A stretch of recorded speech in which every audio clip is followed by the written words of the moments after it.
Hey everyone, Sal Crispo here from V10 Health. In this video, I'm going to be talking to you about spirituality. Um, like I said in ego-driven versus spirit-driven, a previous video, I think that a lot of people ignore, one part or another, whether it's physically, mentally, or spiritually. They ignore one of those three players on their performance team. And, for me, when I was depressed, I definitely ignored the spiritual aspect, right? I was so focused on, getting fit and then trying to get my mind right with, just reading a lot of positive thinking and all that stuff, goal attainment. And, it was great. It did help, but definitely the missing puzzle was spirituality. Now, why did I ignore it? I just thought it was not for me. I thought that it just rubbed me the wrong way, right? I grew up with religion in my household, and I grew up with the religious dogma, right? Just having to follow all this. I don't know. I at the time I thought it was just insanity, right? A lot of the stuff was confusing. Just didn't make any sense, and I sort of just pushed it away because it made me feel worse, right?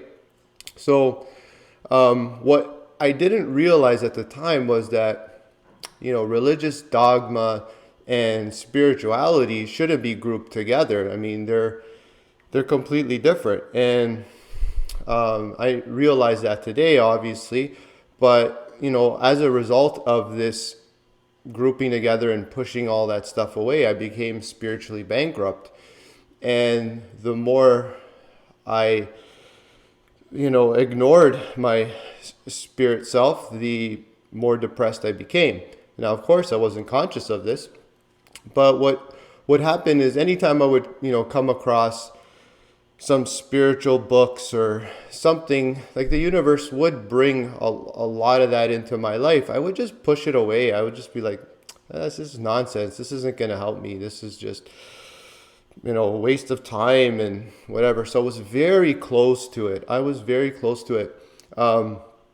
Anyways, but, after doing everything on the physical end, I was, eating well and sleeping well and exercising, and then, was trying to think right, all this stuff. I still wasn't getting anywhere, right? I was still very depressed. And it was like sort of a last ditch effort to look at spirituality. I was very desperate, and I said, okay, I pretty much looked everywhere else and haven't found my answers.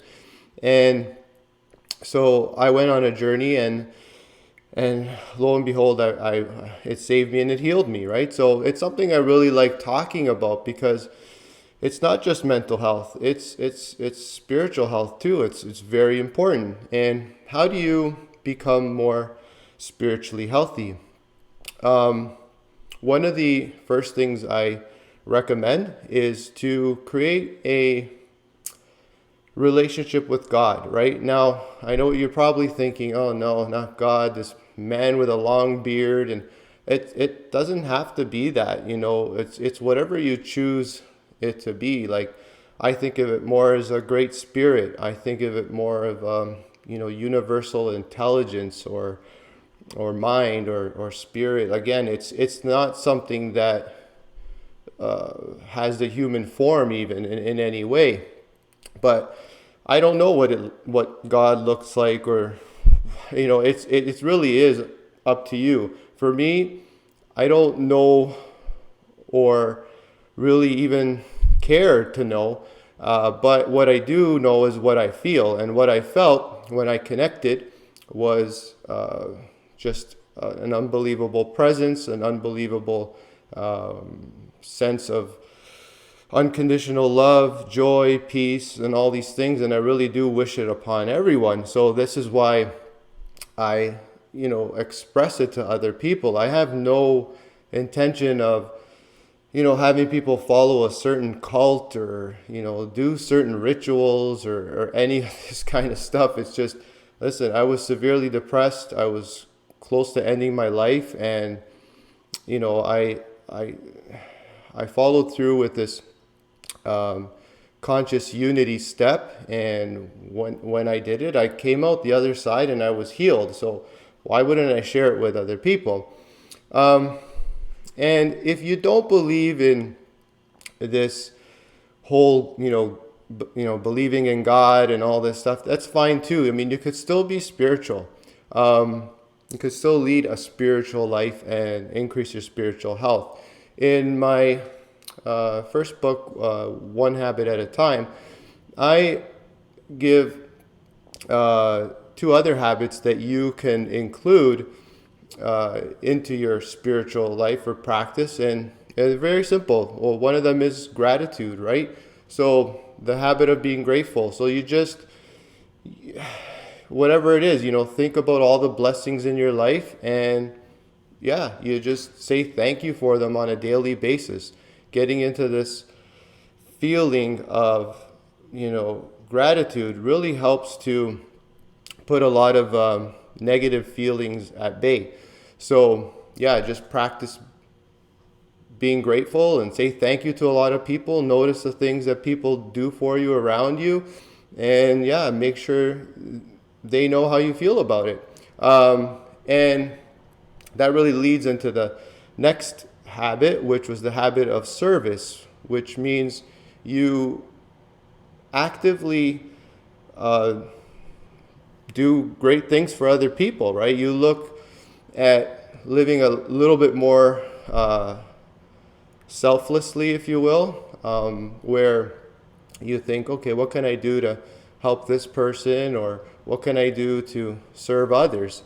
And with that mindset, again, you're sort of, it's the opposite of what the ego usually wants. The ego doesn't, it's self-serving, right? When it's unhealthy. The ego could also be healthy too, which I'll get into in other videos.